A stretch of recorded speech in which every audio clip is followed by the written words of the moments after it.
चलो देखो भाई, और क्या, ईश्वरी सिंह। भाई हम चर्चा कर चुके हैं कि ये दो भाई हैं, माधो सिंह और ईश्वरी सिंह। तो जो 1708 आ रहा है कुछ याद, हम चर्चा कर भी चुके हैं, देवारी समझौता। मैं उसके तहत शासक कौन बनना था, माधो सिंह प्रथम, लेकिन ये माधो सिंह से बड़ा था, इसीलिए जयपुर के सरदारों के द्वारा इसे शासक बना दिया गया और इसका अपने भाई के साथ हुआ उत्तराधिकारी संघर्ष। तो युद्ध हुआ, उत्तराधिकारी संघर्ष।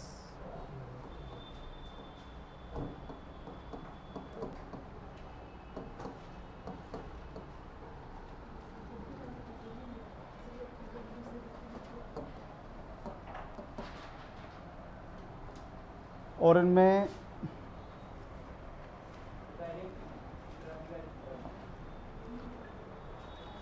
युद्ध हुआ कौन सा,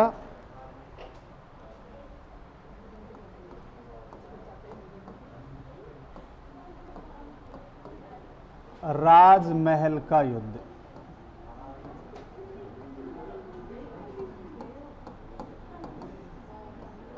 और एक कब हुआ भाई,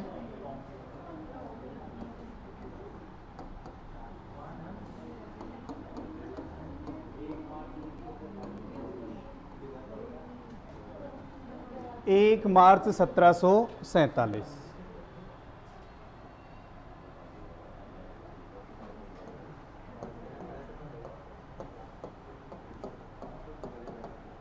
एक तरफ तो है ईश्वरी सिंह और एक तरफ है माधो सिंह। ये लो, ईश्वरी सिंह के सपोर्ट में कौन है,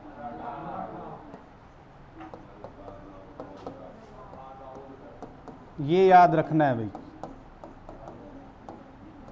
और इधर कौन है, एक तो कोटा का शासक है, कौन था, दुर्जन साल।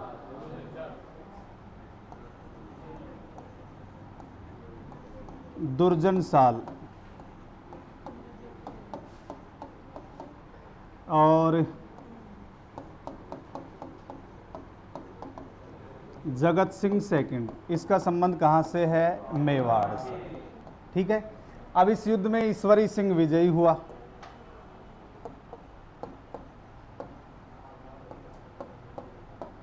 और इस विजय के उपलक्ष्य में इन्होंने किसका निर्माण करवाया है, चलो एक बार यहां तक नोट करते हैं अपन।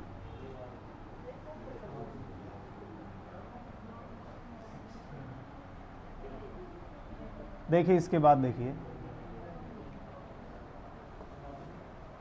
इसने निर्माण करवाया सरगासुली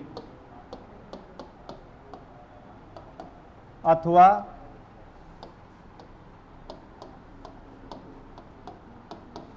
ईसरलाट। और ये स्थित कहाँ है भाई, त्रिपोलिया बाजार। त्रिपोलिया बाजार जयपुर में स्थित है। और ये ईसरलाट अथवा सरगासुली ये किससे प्रेरित है, विजय स्तंभ से प्रेरित है।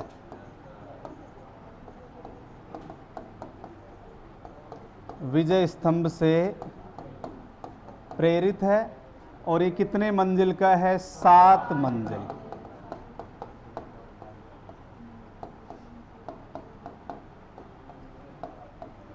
जबकि कर्नल जेम्स टोड ने विजय स्तंभ को कुतुब मीनार से बेहतरीन इमारत बताया था। विजय स्तंभ को, ओपन जब पर मेवाड़ का इतिहास पढ़ेंगे वहां बात करेंगे। विजय स्तंभ को कुतुब मीनार से बेहतरीन इमारत किसने बताया था, कर्नल जेम्स टोड ने। तो इन दोनों में एक तो ये युद्ध हुआ, राजमहल का युद्ध। अब अगला युद्ध होगा 1748 में, कौन सा, बगरू का युद्ध। उसमें मराठे किसका साथ देंगे, माधो सिंह का। तो युद्ध में कौन विजयी हुआ, तो इससे ये महसूस होने लगा कि जिस साइड में मराठे हैं वो जीत रहे। अब बगरू का जो युद्ध होगा, उस युद्ध के बाद ईश्वरी सिंह से युद्ध हर्जाना मांगा जाएगा। उसने कह दिया कि ठीक है आपको युद्ध हर्जाना दे दिया जाएगा, लेकिन चुका नहीं पाया हर्जाने को। तो मराठे पहुंच गए, मल्हार राव होलकर जयपुर पहुंच गया, तो धन की मांग से दुखी होकर उसने आत्महत्या कर ली। तो एक बार ये नोट करते हैं, फिर अपन बगरू का युद्ध पढ़ेंगे, ठीक है। माधो सिंह तो अपन अलग से पढ़ेंगे, माधो सिंह का टॉपिक अलग से पढ़ेंगे। ईश्वरी सिंह टॉपिक लिख लिया आपने, लिखिए इसमें आप, मैं पहले 2 लाइन बोल के लिखवा देता हूँ, लिखो भाई।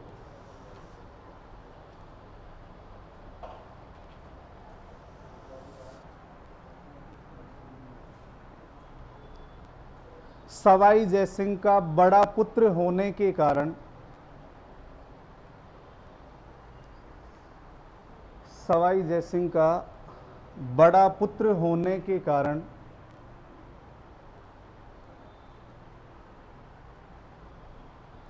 जयपुर के सरदारों द्वारा, सवाई जयसिंह का बड़ा पुत्र होने के कारण जयपुर के सरदारों के द्वारा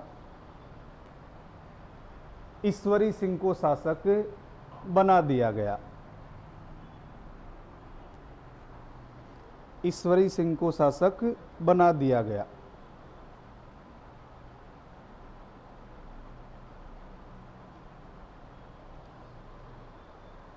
ईश्वरी सिंह के सौतेले भाई, ईश्वरी सिंह के सौतेले भाई कौन होगा भाई? माधो सिंह प्रथम। ईश्वरी सिंह के सौतेले भाई माधो सिंह प्रथम ने इसका विरोध किया, इसका विरोध किया। दोनों भाइयों में राजगद्दी को लेकर उत्तराधिकारी संघर्ष हुआ। दोनों भाइयों में राजगद्दी को लेकर उत्तराधिकारी संघर्ष हुआ।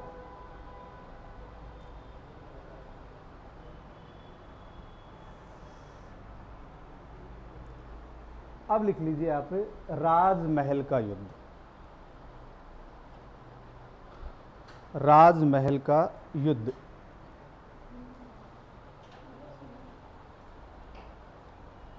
टोंक में हुआ है और 1 मार्च 1747।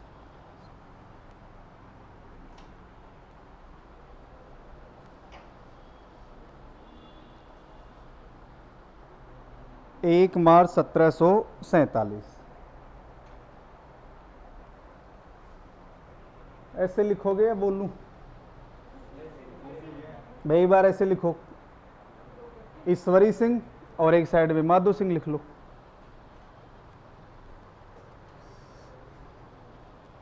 ईश्वरी सिंह व माधो सिंह। अब ईश्वरी सिंह के नीचे ही आप तीर का निशान लगा के लिख लीजिए मल्हार राव होलकर। ये मराठा है, मल्हार राव होलकर मराठा।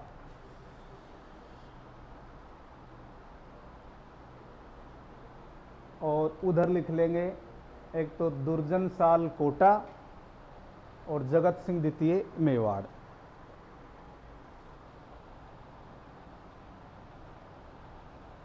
दुर्जन साल कोटा और जगत सिंह सेकंड मेवाड़। ठीक है भाई। अब आप लाइन चेंज करके लिख लीजिए। नहीं लिखा क्या अभी?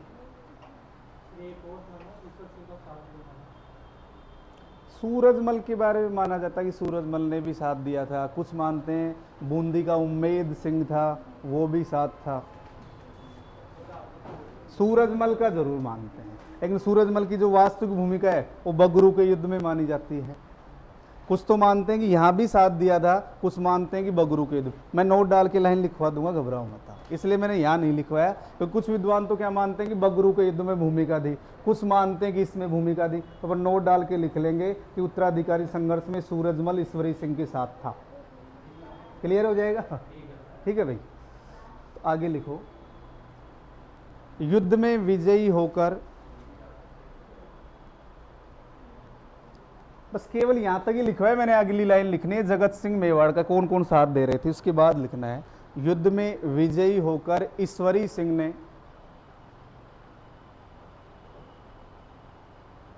जयपुर में 7 मंजिला इमारत 7 मंजिला इमारत सरगासुली अथवा ईसरलाट, सरगासुली अथवा ईसरलाट का निर्माण करवाया।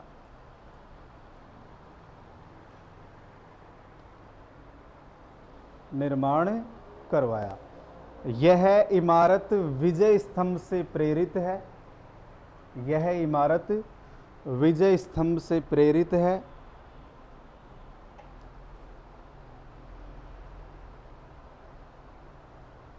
विजय स्तंभ से प्रेरित है।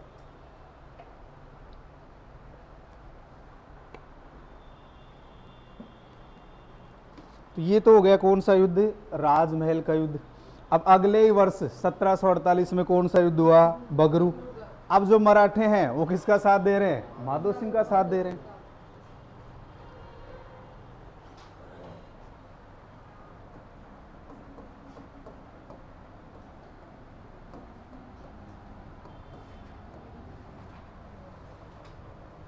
बगरू जयपुर में है ही, सेम वही कंडीशन।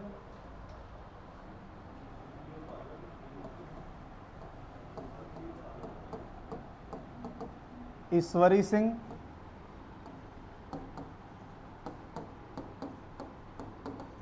और माधो सिंह प्रथम। यहां अपन लिख लेते हैं सूरजमल।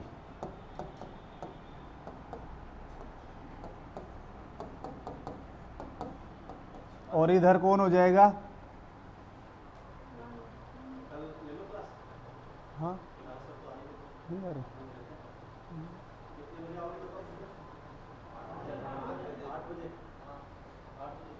आइए।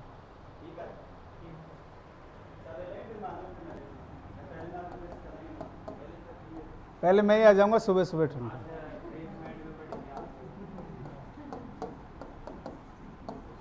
मैंने तो आज तक जितना पढ़ा है फ्रेश माइंड से पढ़ा है, कभी गर्मी तो आज तक दिखाई नहीं है। हाँ नहीं, आपका भी फ्रेश ही रहेगा, आप घबराओ मत।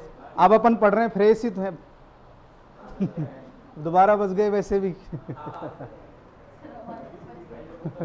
तो ईश्वरी सिंह के साथ कौन है, सूरजमल, और उधर माधो सिंह के साथ कौन है, मल्हार राव होलकर। देखिए भाई, अब इसमें ये विजयी रहा। अब समझिए एक बार, आप फिर नोट कर ले रहा आराम से। तो विजयी कौन रहा इसमें, माधो सिंह। तो फिर मराठों की भूमिका सामने आ गई। भाई उधर पहले मराठे थे तो वो जीत गया, इधर थे तो ये जीत गया। अब इस युद्ध के बाद कुछ शर्तें रखी गई। नंबर 1, टोंक, टोडा और मालपुरा, तीनों ही टोंक हैं। टोडा टोंक क्यों प्रसिद्ध है, टोडा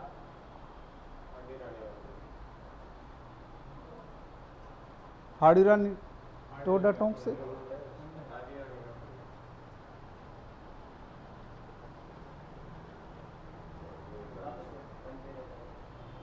एक वो नहीं है संत जिनकी गुफा है यहाँ, पीपा।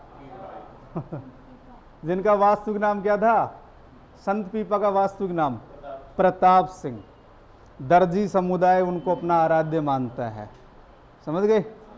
ये टोडा वही है।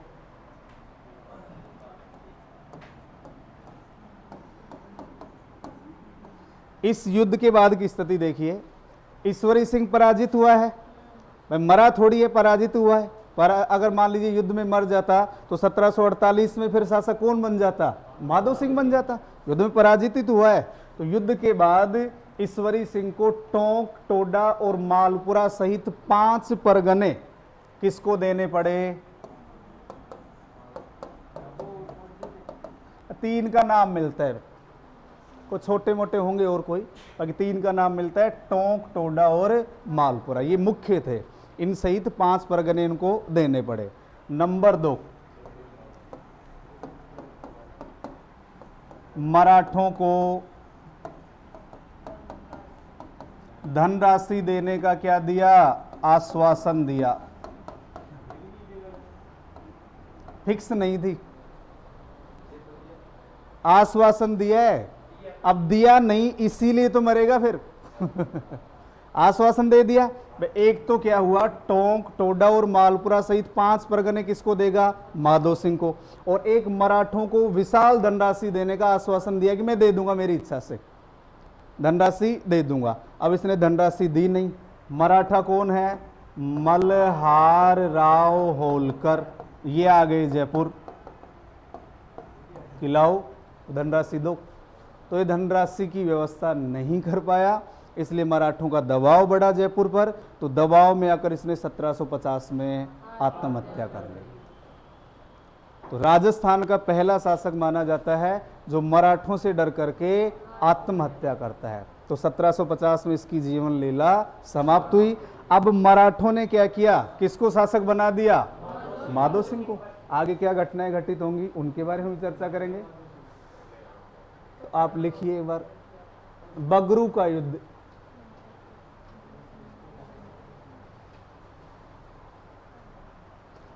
भाई युद्ध में कोई हार रहा है कोई जीत रहा है उससे कोई ज्यादा प्रभाव नहीं है, लेकिन मराठों का प्रभाव बढ़ रहा है, सबसे बड़ी बात यह। अब देख लीजिए, मराठे, मैंने पहले बताया था, केवल धन के ऊपर काम करेंगे, जो ज्यादा पैसा देगा वो उसी पाले में चले जाएंगे। लिखो एक बार ये युद्ध लिखो, पहले बगरू का उतार लिया, चलो कोई बात नहीं, लिखो। विजयी हो गई। समय से पहले भी नहीं चलना चाहिए और समय के बाद भी नहीं चलना चाहिए। अमेरिका के वर्ल्ड ट्रेड सेंटर पे हमला हुआ था ना, वहाँ जो पहले आ गए थे वो सारे मर गए थे, जो बाद में आए थे वो बच गए थे। बाद में चलना चाहिए थोड़ा सा।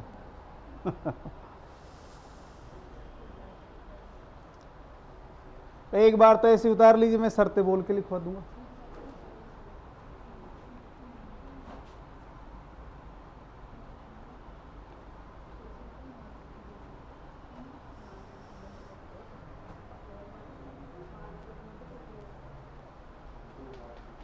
शर्तें लिख लीजिए, अब उतार लिया वहां तक, शर्तों में लिखो भाई। ईश्वरी सिंह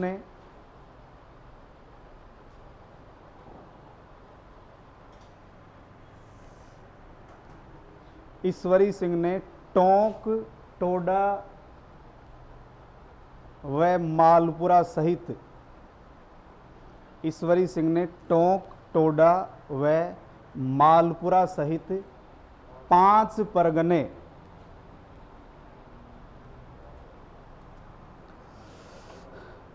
परगने माधो सिंह प्रथम को देना स्वीकार किया।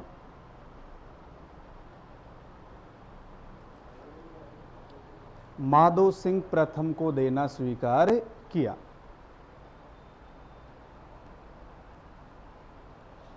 दूसरी शर्त लिखिए भाई, ईश्वरी सिंह ने मराठों को धनराशि देने का आश्वासन दिया। अभी जो धनराशि है ना, ये आगे चल करके ये संघर्ष का कारण चलती रहेगी। संघर्ष का कारण अब आगे बढ़ेगा, वो धनराशि होगी। क्योंकि 1786 में जब सवाई प्रताप सिंह शासक होंगे तो 63 लाख रुपए की मांग होगी। अब कल्पना कीजिए 1786 में 63 लाख रुपए की क्या वैल्यू होगी। उतार लिया यहाँ तक। अब देखिए, हाँ, मैं राजस्थान की वैल्यू कम थोड़ी यहाँ कर रहा हूँ, लेकिन उस समय अपन 63 लाख को देखें तो कितने होंगे। 1786 की बात है, आज 2022 में जी रहे हैं अपन, ये बता रहा हूँ आपको। ठीक है भाई, यहां तक हो गया। अब नेक्स्ट लाइन चेंज करके लिखो, ईश्वरी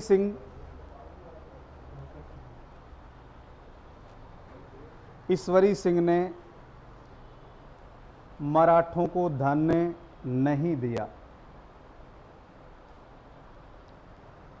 व्यवस्था नहीं कर पाया, जो भी इसकी परिस्थितियां रही होंगी, धन नहीं दिया, इसीलिए मल्हार राव होलकर जयपुर आ गया।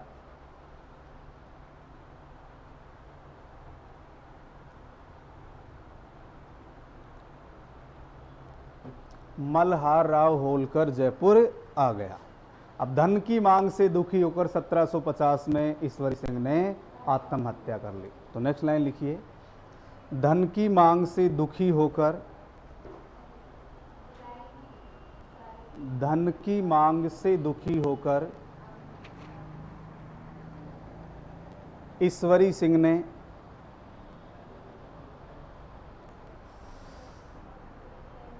(1750) में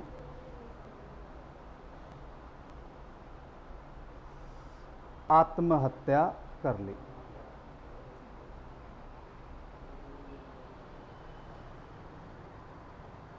मराठों के भय से आत्महत्या करने वाला प्रथम राजपूत शासक था।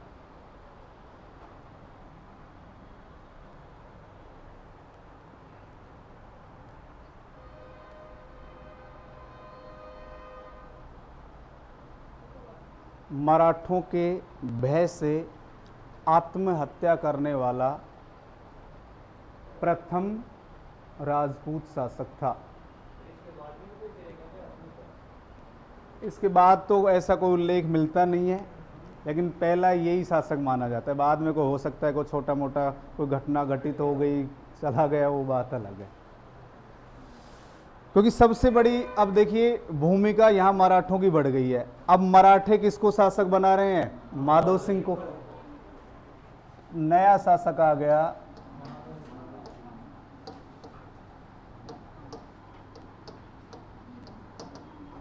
माधव सिंह प्रथम। इनका समय है 1750 से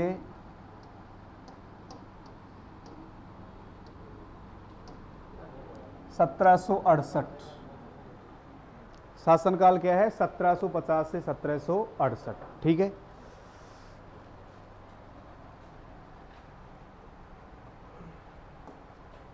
एक बार समझिए, मल्हार राव होलकर और एक व्यक्ति है जयप्पा सिंधिया, ये भी मराठा ही है भाई।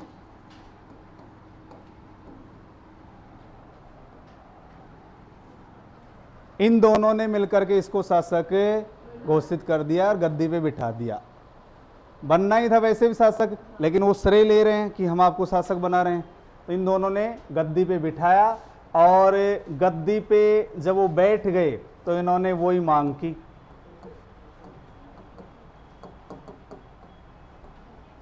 मराठों ने किसकी मांग की? धन की मांग की कि बकाया चल रहा है जयपुर राज्य पर, वो पूरा कीजिए। एक तो वो बकाया चल रहा था ईश्वरी सिंह वाला, एक आपको गद्दी पे बिठाया गया है, तो बढ़ गई कीमत। अब धन की मांग से दुखी होकर इसने क्या किया? 1751 में जयपुर में मराठों का कत्लेआम करवाया।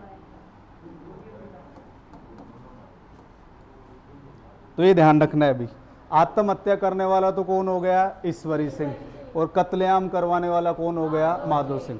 देखो माधव सिंह के बारे में कहावत प्रसिद्ध है कि ये 7 फीट लंबे और 4 फीट चौड़े थे। हाँ,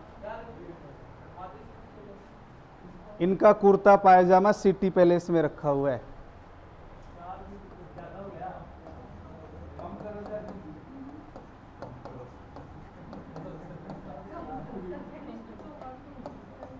अरे सिटी पैलेस जाके आ जाना।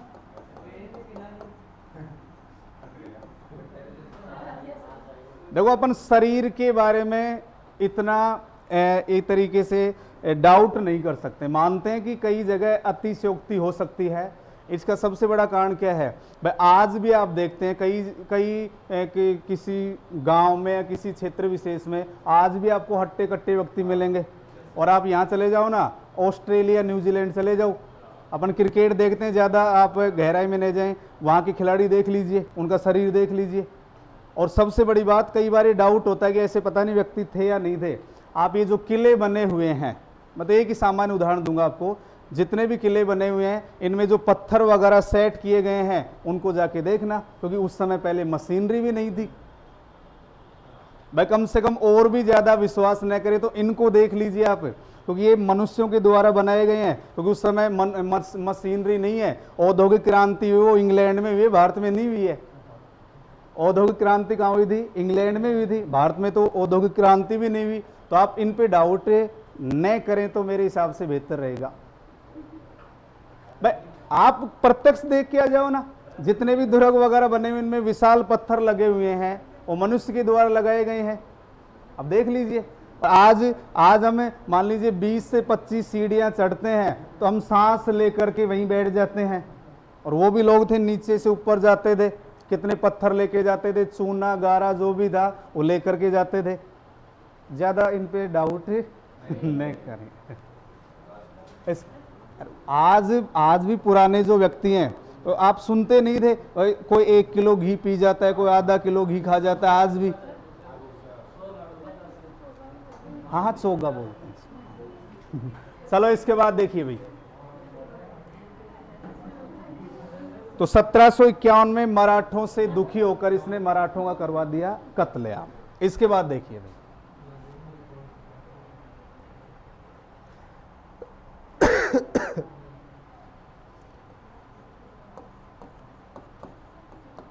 एक युद्ध है भटवाड़ा का युद्ध।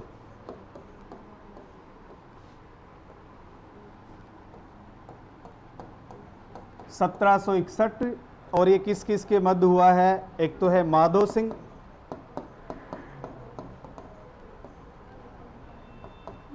और एक कोटा का शासक है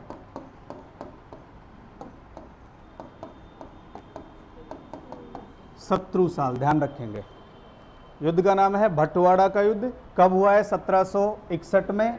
माधो सिंह प्रथम और कोटा का शासक कौन है? शत्रुसाल। इसमें शत्रुसाल विजयी रहा।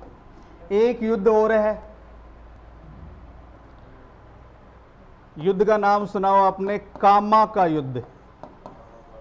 कामा भरतपुर है भाई, कामा का युद्ध। और ये युद्ध भी किस किस के मध्य हुआ है भाई? इधर तो कौन है? माधो सिंह प्रथम, और इधर भरतपुर का शासक था जवाहर सिंह।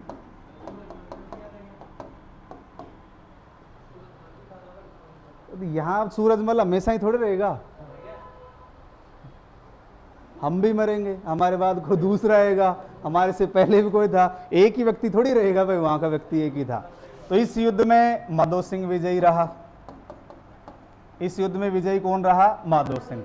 इसी प्रकार 1763 में माधो सिंह प्रथम ने सवाई माधोपुर बसाया है। 1763 में, ध्यान रखेंगे, माधो सिंह ने किसकी स्थापना की है? सवाई माधोपुर। और चाकसू में जो सील की डूंगरी है, यहां शीतला माता का मंदिर भी किसने बनवाया है? माधो सिंह प्रथम ने। और यहाँ महल जो बने हुए हैं वो भी किसकी देन है? माधो सिंह प्रथम की। बाकी माधो सिंह में इतना है नहीं, ये 5-7 लाइनें हैं। इसके बाद यहाँ का एक प्रमुख शासक बचता है सवाई प्रताप सिंह। हवा महल, साहित्य के क्षेत्र में भी योगदान है, युद्ध भी लड़ेगा। वो 3 युद्ध होंगे, आपने नाम सुना हो, तुंगा का युद्ध, पाटन का युद्ध, मालपुरा का युद्ध, 3 युद्ध होंगे। तो ये नोट कर लेते हैं अपन, उसके बाद बात करेंगे सवाई प्रताप सिंह। ज्यादा है नहीं, थोड़ा सा है, लिख लीजिए माधो सिंह प्रथम। अब देखो दोबारा लिखवाने की आवश्यकता नहीं कि ईश्वरी सिंह का सोतेला भाई था, गद्दी को लेकर के, वो बातें लिख चुके अपन, बार बार लिखने को मतलब नहीं। इसकी माता का नाम ये था, पिता का नाम ये था, सारी बातें हम क्लियर कर चुके हैं। लिखिए आप, मल्हार राव होलकर। टॉपिक डाल लिया?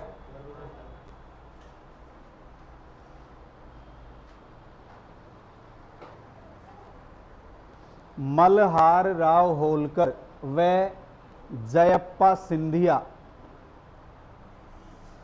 मल्हार राव होलकर व जयप्पा सिंधिया ने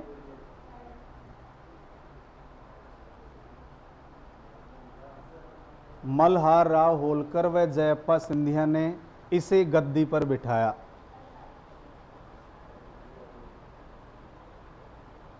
गद्दी पर बिठाया।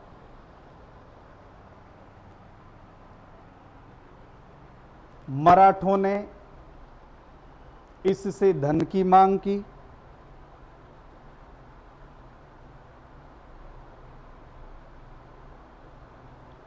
धन की मांग की। धन की मांग से दुखी होकर, धन की मांग से दुखी होकर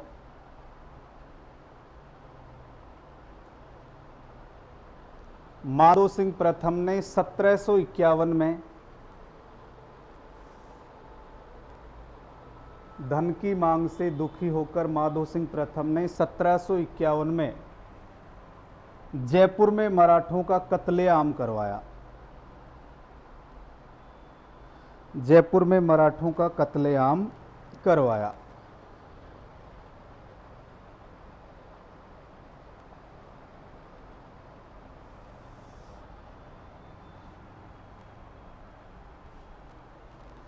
ठीक है। इसके बाद लिखिए भटवाड़ा का युद्ध 1761।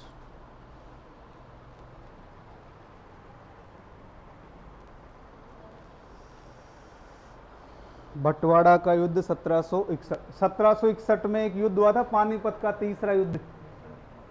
पानीपत का तीसरा युद्ध भी कब हुआ था? 1761 में, जो मराठों के पतन का कारण बना था।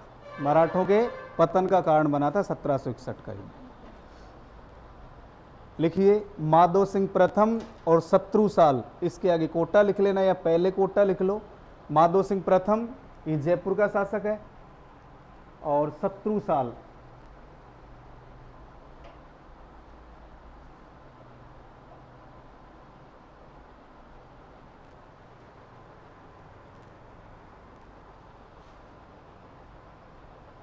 कोटा। शत्रु साल विजयी रहा।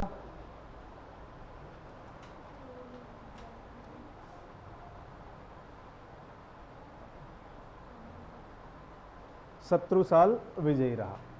इसके बाद लाइन चेंज करके लिखो, माधो सिंह प्रथम ने,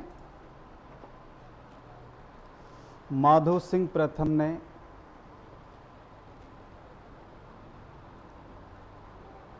भरतपुर के शासक जवाहर सिंह को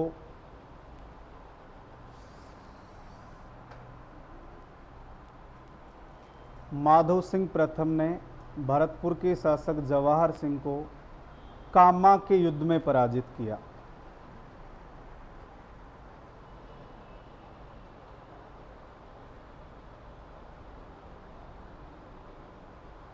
कामा के युद्ध में पराजित किया। नेक्स्ट लाइन लिखो, माधो सिंह प्रथम ने 1763 में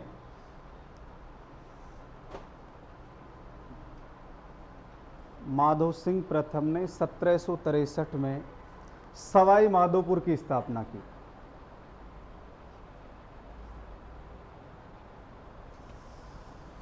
सवाई माधोपुर की स्थापना की।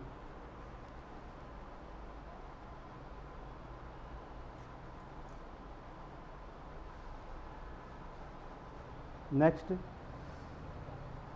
इसने चाकसू में शीतला माता का मंदिर बनवाया।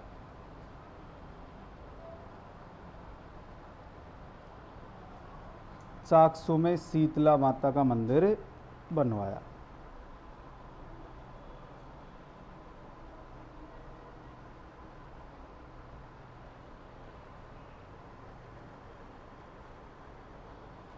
ये लाइन में लिखोगे क्या 7/4 वाली? ध्यान रख, हाँ लिख लो। इसकी लंबाई व चौड़ाई 7/4 थी, याद रह जाएगा। लंबाई व चौड़ाई 7/4, यानी 7 फीट लंबे 4 फीट चौड़े। लिख लो, इनका कुर्ता पायजामा सिटी पैलेस में रखा हुआ है, कभी जाया ना देख के आ जाए।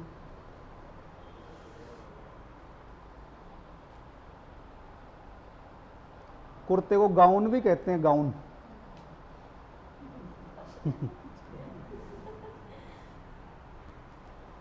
सिटी पैलेस में रखा हुआ है।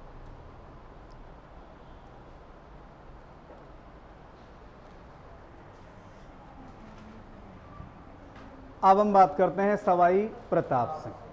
बस अब एंड में चल रहा है आमेर का इतिहास, इसमें सबसे ज़्यादा समय उसी में लगा है, सवाई जय सिंह में, बाकी ज़्यादा नहीं है।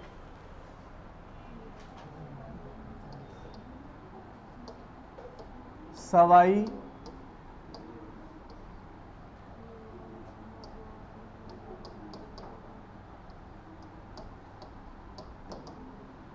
प्रताप सिंह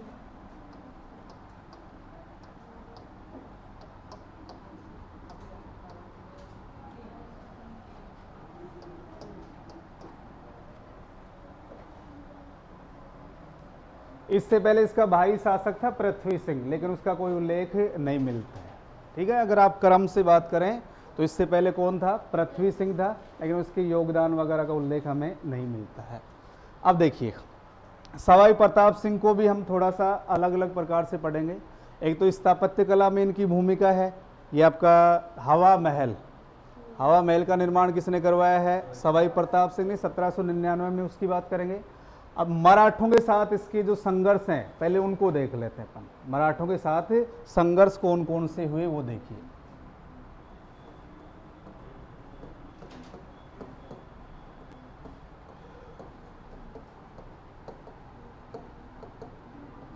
मराठों से संघर्ष,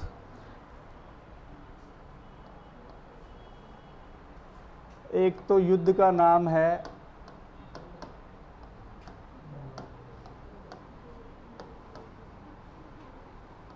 तुंगा का युद्ध, और ये कहां हुआ है? लाल सोट दौसा। और युद्ध कब हुआ ये?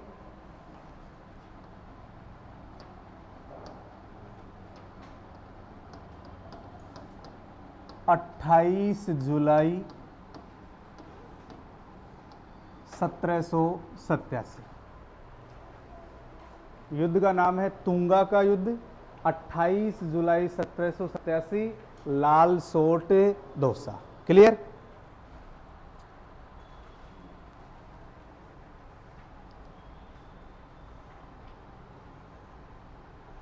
तो एक तरफ तो कौन होंगे? सवाई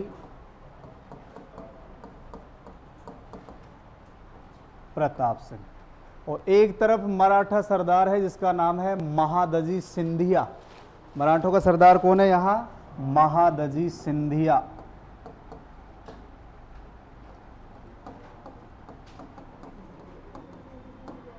ये जो महादजी सिंधिया, इसके दो सेना नायक थे इस युद्ध में। महादजी सिंधिया के सेना नायक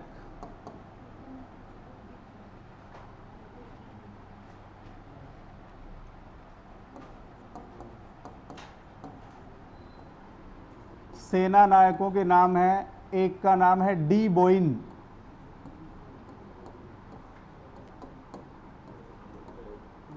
और एक का नाम है लकवा दादा। दो सेना नायक हैं। अब इनमें युद्ध का कारण क्या है? वो धन की मांग चल रही है उसी समय से। अब सवाई प्रताप सिंह ने 1786 में कहा था कि आपको 63 लाख रुपए दे देंगे। कितने रुपए देने देंगे? 63। यानी टाल रहे थे धीरे धीरे धीरे धीरे, जैसे जैसे समय निकले। अब 63 लाख रुपए दिया नहीं, इसलिए इन दोनों में हो गया युद्ध। ध्यान रखना, कई बार एग्जाम में पूछा जा चुका है। तुंगा का युद्ध 28 जुलाई 1787, और इस युद्ध में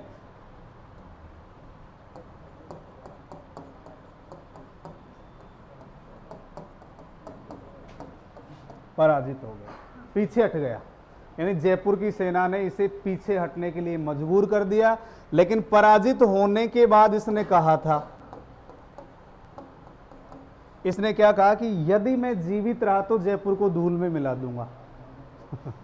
महादजी सिंधिया ने क्या कहा? यदि मैं जीवित रहा तो जयपुर को धूल में मिला दूंगा। इसके बाद अगला जो युद्ध होगा 1790 में होगा पाटन का युद्ध, और 20 जून युद्ध कब होगा? 20 जून 1790 पाटन का युद्ध। और उस युद्ध में महादजी सिंधिया विजयी रहा। उसमें विजयी कौन रहा? महादजी सिंधिया। इनमें 3 युद्ध होंगे। एक युद्ध होगा कौन सा? मालपुरा का युद्ध। चलो अपन तीनों युद्ध पहले लिख लेते हैं, फिर बाद में नोट कर लेंगे। इसके बाद है पाटन का युद्ध।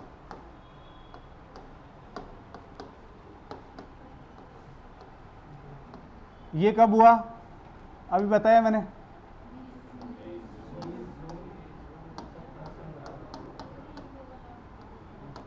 1790। सेम वही। पाटन कहाँ है? नीम का थाना सीकर में। हाँ, और कौन सा समझ रहे थे आप? लाल सोट में भी है क्या? तो ये किस किस के मध्य हुआ?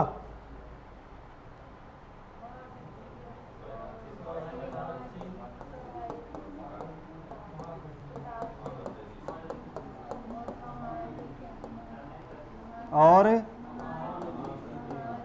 महादजी सिंधिया। सेना नायक कौन है? लकवा दादा डी बोइन, लेकिन मैन डी बोइन थे, ध्यान रखेंगे। मैन कौन था? डी बोइन। इसमें विजयी कौन रहा? महादजी सिंधिया विजयी रहा। वही कारण वही है, वो धन वाला मुद्दा चल रहा है इनमें। एक तीसरा युद्ध होता है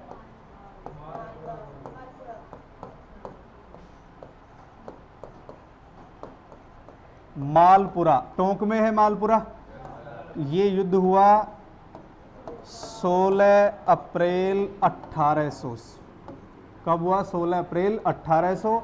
इस युद्ध में भी सवाई प्रताप सिंह ने मराठों को पराजित कर दिया। एक में पराजित हुआ है, बाकी दोनों युद्धों में कौन विजयी रहा? सवाई प्रताप सिंह।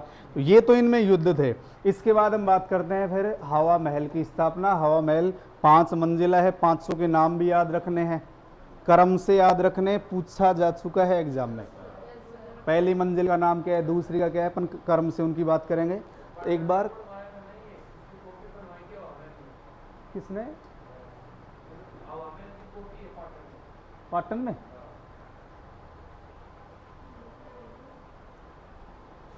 लिखिए, सवाई प्रताप सिंह। हवा महल का वास्तुकार भी पूछा गया एग्जाम में, उस्ताद लाल चंद्र। पूछा गया था क्या? देखने लग गए पिछले क्वेश्चन आप भी? अच्छा, तो एग्जाम दिया था इसलिए पता है। चलो ठीक है। मराठों से संघर्ष लिखो भाई। तुंगा का युद्ध।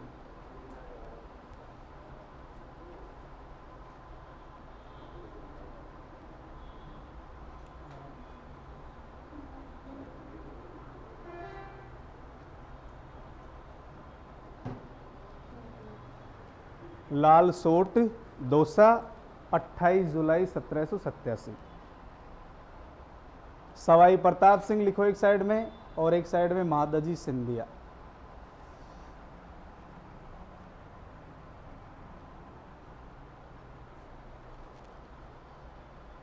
महादजी सिंधिया के सेना नायक लिख लीजिए, डी बोइन लकुआ दादा।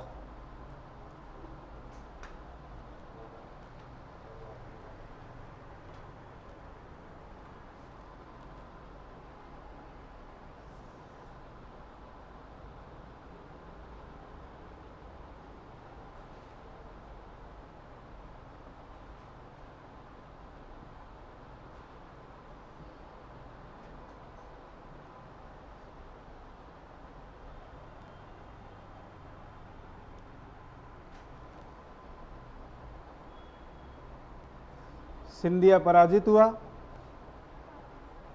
है। अब तो मैं लाइन बोल के लिखूंगा। सिंधिया पराजित हो गया।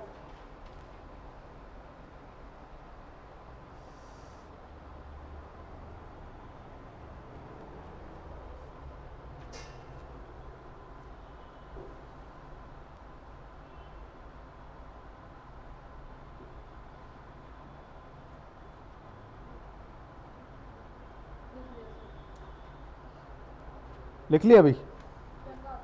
अब मैं बोल के लिखवा रहा हूं, लिखो। सिंधिया ने कहा, नहीं लिखा भाई अभी? सिंधिया ने कहा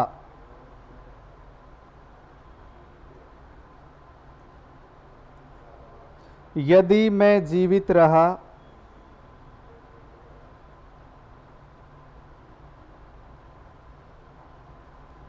तो जयपुर को धूल में मिला दूंगा।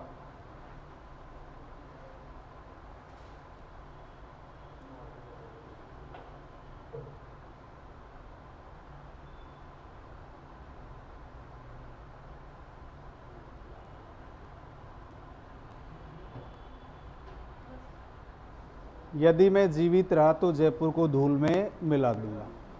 शेरशाह सूरी का नाम सुना होगा आपने। शेरशाह सूरी को धूल में खिला हुआ फूल कहा जाता है। शेरशाह सूरी क्या कहा जाता है? धूल में खिला हुआ फूल। अरे अनायास ही तो शासक बना था, मुगलों को हटा करके उसने सूरवंश की स्थापना की थी, इसलिए धूल में खिला हुआ फूल। और जो मेरठ में ये जो 1857 की क्रांति हुई थी, तो उसे मेरठ की क्रांति को एक आंधी की संज्ञा दी गई थी। याद आ गया ना, धूल कण वगैरह चल रही थे, ऐसी बात है। चलो नेक्स्ट लिखो आप। पाटन का युद्ध लिखिए।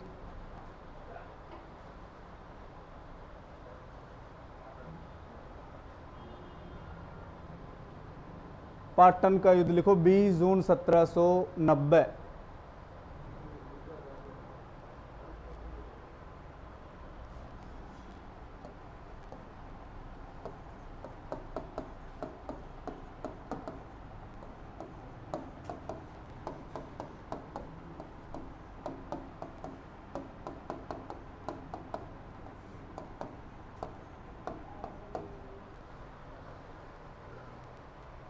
इसमें महादजी सिंधिया विजयी रहा।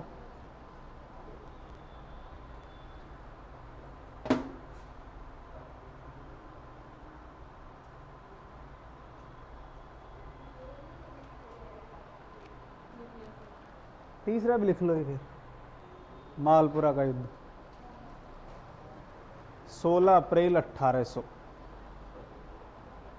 और प्रताप सिंह ने मराठों को पराजित किया।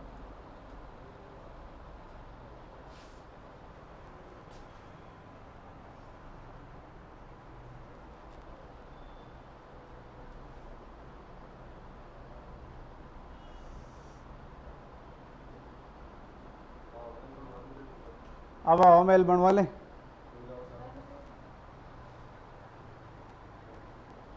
भाई जगत सिंह रहा है, जगत सिंह 1818 में ईस्ट इंडिया से कंपनी से सहायक संधि कर लेगा। तो कल अपन मारवाड़ का पढ़ ले, क्योंकि मेवाड़ का थोड़ा लेंथ ही है। आमेर और मारवाड़ दो, और अकेला मेवाड़। पहले मारवाड़ का पढ़ेंगे, फिर बाद में पढ़ लेंगे मेवाड़ का। लिख लिया ये। इसके बाद हवा महल।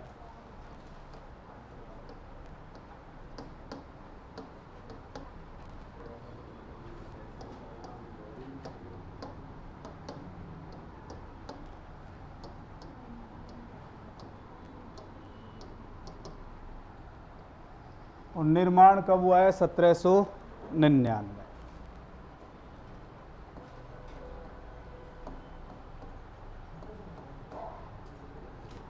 ये 5 मंजिला है।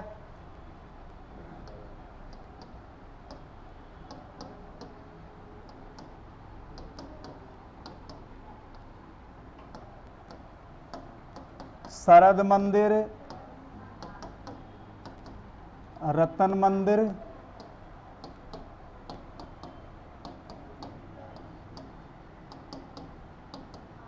विचित्र मंदिर,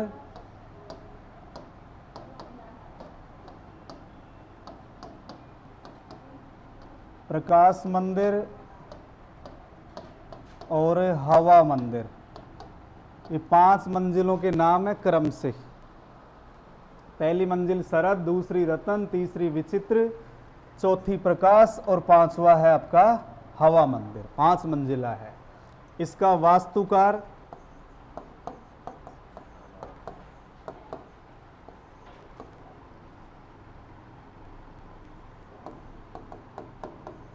उस्ताद लालचंद्र।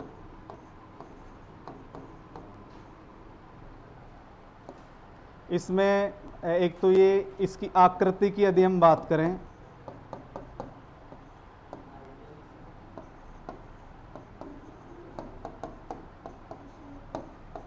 मुकुट के समान, श्री कृष्ण के मुकुट के समान आकृति है। और ये किसे समर्पित है?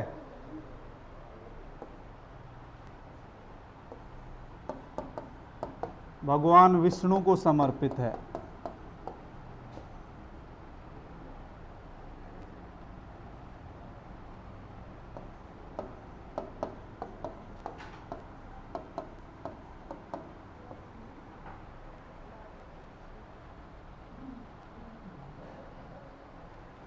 इसमें खिड़कियां कितनी हैं भाई?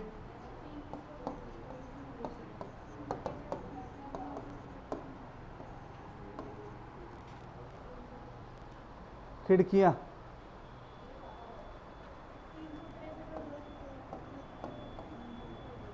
953 खिड़कियां, झरोके हैं 365।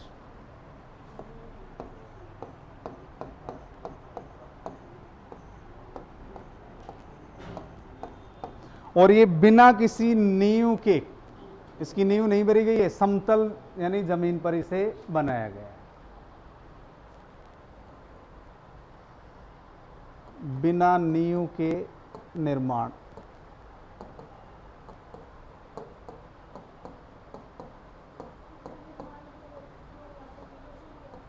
बताओ, यहां से बैठकर तीज और गणगौर की सवारी देखी जाती है। जो झरोके हैं ना, महिलाएं हैं, महिलाएं यहाँ झरोकों में बैठ करके, खिड़कियों में बैठ करके तीज और गणगौर की सवारी, क्योंकि वहीं से निकलती है, आज भी वहीं से निकलती है, इसलिए इसका निर्माण किया गया था। जो तमाशा परंपरा है, सुना होगा आपने, तमाशा, ये लोक नाट्य, लोक ख्याल वगैरह पढ़ते हो आप, अभी खैर आपने पढ़ा नहीं होगा, आपके है सिलेबस में। तो तमाशा परंपरा जयपुर में प्रताप सिंह के समय आई थी। तमाशा एक परंपरा है, नाट्य शैली है एक, ये किसके समय आई थी? सवाई प्रताप सिंह के समय। इनके समय एक प्रसिद्ध वो था कलाकार, कौन था? कालूराम कुमार। और खैर जब आपकी कला संस्कृति वगैरह पढ़ेंगे वहां लिखवा देंगे, कोई दिक्कत नहीं। और ये क्यों प्रसिद्ध है सवाई प्रताप सिंह, और किस वजह से प्रसिद्ध है? इन्होंने जयपुर में संगीत सम्मेलन का आयोजन करवाया था। ध्यान रखना है, आया हुआ क्वेश्चन है। जयपुर का वह शासक जिसने संगीत सम्मेलन का आयोजन करवाया, और इस संगीत सम्मेलन का आयोजन ब्रजपाल भट्ट के निर्देशन में करवाया गया था। और ये ब्रज निधि के नाम से काव्य की रचना करते थे, और इनके काव्यों का जो संग्रह है उसे ब्रज निधि ग्रंथावली कहा जाता है। इनके संगीत गुरु का नाम था चांद खां। संगीत गुरु का नाम क्या था? चांद खां, जिन्होंने एक पुस्तक लिखी थी स्वर सागर। जैसे अपन पढ़ते हैं राणा कुंभा के संगीत गुरु थे सारंग व्यास। ऐसे ध्यान रखने, छोटी छोटी बातें, ये अभी खत्म होगा नहीं, बाकी इतना ही कल बात करते हैं ना। 8 बजे आना है कल।